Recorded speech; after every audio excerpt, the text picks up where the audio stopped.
You may be sitting there wondering, why has that dickhead got sunglasses on? Why have I got a leather jacket on? And why am I holding something that looks like a soccer ball that actually is a volleyball? Well, that's because I'm about to take you people somewhere where you've never been this year. I'm going to take you down.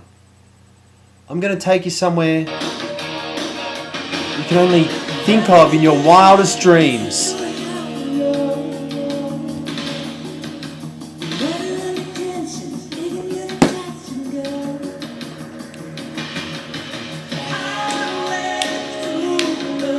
Finals!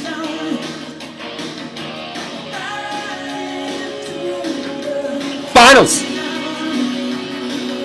That's right, we're going down the finals town. We're going into the final zone. Welcome, welcome, welcome to the inaugural finals.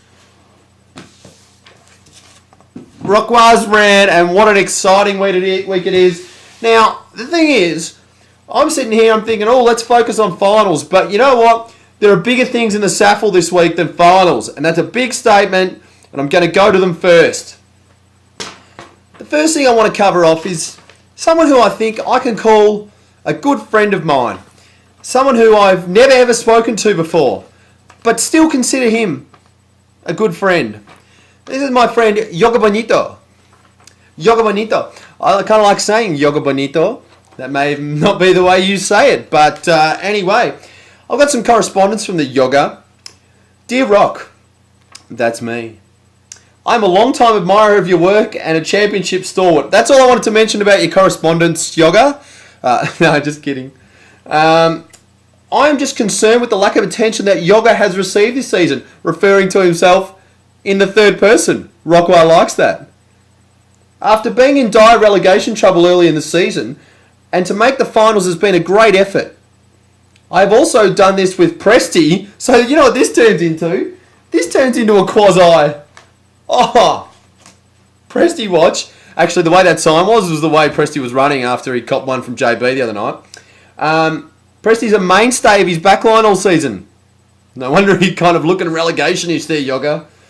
This week, I will take care of Vitus and make a real push for promotion.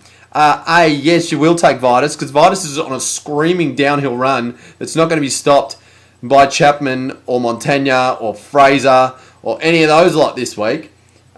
You reckon you'll make a real push for promotion? Well, Yoga, just calm down. I like your arrogance, but it's misplaced in this case. Just win this week and go 1 week at a time and see if you can take down Psycho or Pork the next week. I think you might be playing Psycho, but we'll see how that one pans out. So that's my first bit of correspondence for this week. Secondly, there was a bit of a survey sent out from Sheer Arrogance today. There was one response that really did take my fancy. Most hated opponent and why? Randall Bone. I've never heard any competitor whinge like him.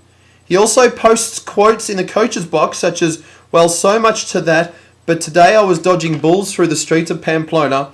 Tomorrow and yonder I will dodge the bullet that is the Nationwide. You know what? I like that.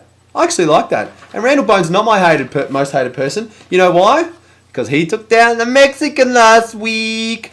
Now, the Mexican has tried a lot of things in this league to try and stay up, get one up, you know, that sort of thing. Speaking of getting one up, Mexicans scored a goal at hockey the other week apparently, and quote unquote, Mexican said that scoring a goal in hockey is better than having sex with 4 women. Well, I played hockey, Mexican, and I don't know what game you were playing, but you are wrong. Wrong. Not that I've had first-hand experience, but that dream I had the other night, there's no way that could be better than hockey. Anyway, I digress. Mexican's actually trying to bribe his way back into the Nationwide. Even though he's been relegated, he's trying to bribe his way back in. And Mexican's tried a lot of things this year. He's tried to get the whole thing promoted. He's tried one thing or another. But I'm here to tell you, Mexican, that bribery works. So put those little folded 50s in a briefcase and send them on down to the Quarry and the Kingdom and the Acropolis, and we'll all just get little nymphs to peel grapes for us, and we might think about letting you back in. Maybe. but we probably will. Actually, a nice bit from Randall Bone. He's actually in Copenhagen at the moment. I got a bit of correspondence from him.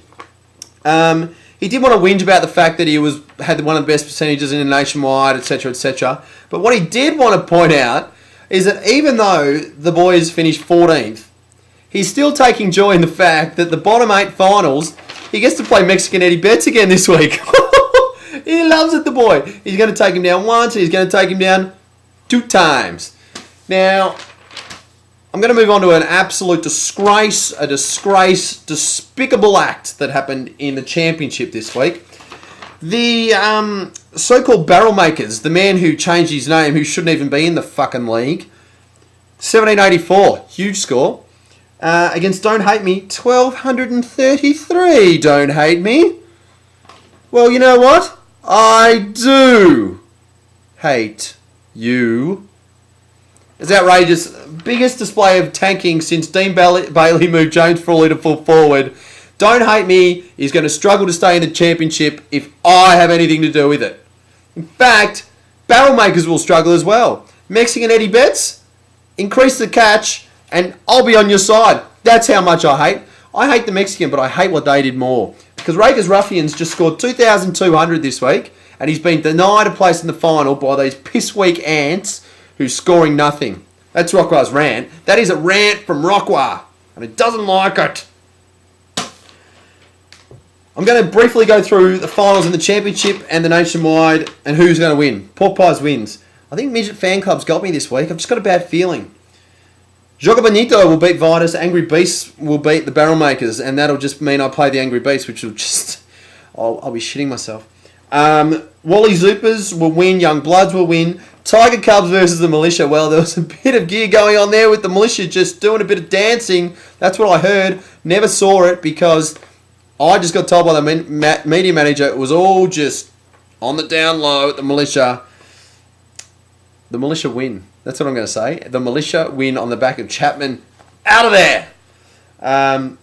Crazy Cats will also win. But I want to go into a bit more detail in the Prem. I've only got 2.5 minutes to do it. Bra Boys versus Wolverines. Bra Boys has never lost to Wolverines. I don't think it's going to start this week.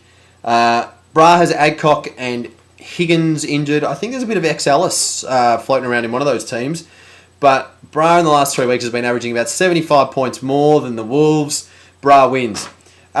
Drew's Boys versus Simon Stars, who incidentally, Simon Stars during the week referred to himself, not anyone else, himself, as the Bart Cummings of fantasy football. Now, Simon, haven't seen you for a while, but shit, you must have massive eyebrows and going pretty grey, young fella. And look, I've heard you talk, and you talk a little bit more than JB does. So, anyway, what the fuck are you thinking? Drew's Boys versus Simon. Simon's just started using trades like they were going out of fashion here. Drew's got Adcock, Harding, Melcheski and Higgins, so he's one short down back, only with one trade. He will use it down back this week. Simon Starr's still got McLean's a bit of an issue. I think Drew's Boys will get over this week. Drew's Boys might even use that trade to save it for the next week. Boggy's Heros versus Doggy's Dream. Well, what an absolute cracker of a matchup this is.